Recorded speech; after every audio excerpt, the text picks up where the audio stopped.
శ్రావణం మొదలైందంటే పండగలు, పెళ్లిళ్ళ సందడి మొదలవుతుంది.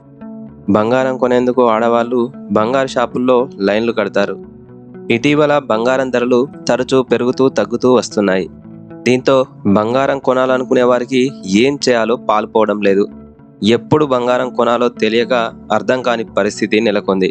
అంతర్జాతీయ మార్కెట్లో జరుగుతున్న కీలక పరిణామాలు బంగారం, వెండి ధరలపై పడుతున్నాయని నిపుణులు చెప్తున్నారు. అయితే ఈ రోజు బంగారం ధర కాస్త దిగి వచ్చిందని చెప్పాలి. ఈ రోజు మార్కెట్లో బంగారం, వెండి ధరలు ఎలా ఉన్నాయో తెలుసుకుందాం. గత నెల పార్లమెంటులో వార్షిక బడ్జెట్ ప్రవేశపెట్టారు. ఈ సందర్భంగా కేంద్ర మంత్రి నిర్మలా సీతారామన్ విదేశాల నుంచి దిగుమతి అయ్యే బంగారంపై సుంకం తగ్గిస్తున్నట్లు చెప్పడంతో ఆ రోజు నుంచి బంగారం ధరలు పడిపోతూ వచ్చాయి.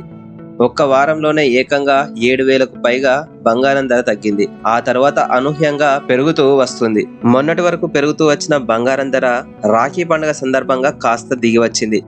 తెలుగు రాష్ట్రాలలో హైదరాబాద్, వరంగల్, విశాఖ, విజయవాడలలో 22 క్యారెట్ల 10 గ్రాముల బంగారం ధర 66,690 వద్ద ఉండగా 24 క్యారెట్ల 10 గ్రాముల బంగారం ధర 72,760 వద్ద కొనసాగుతుంది. ఇలాంటి మరిన్ని తాజా అప్డేట్స్ కోసం మా ఛానల్ని సబ్స్క్రైబ్ చేయండి.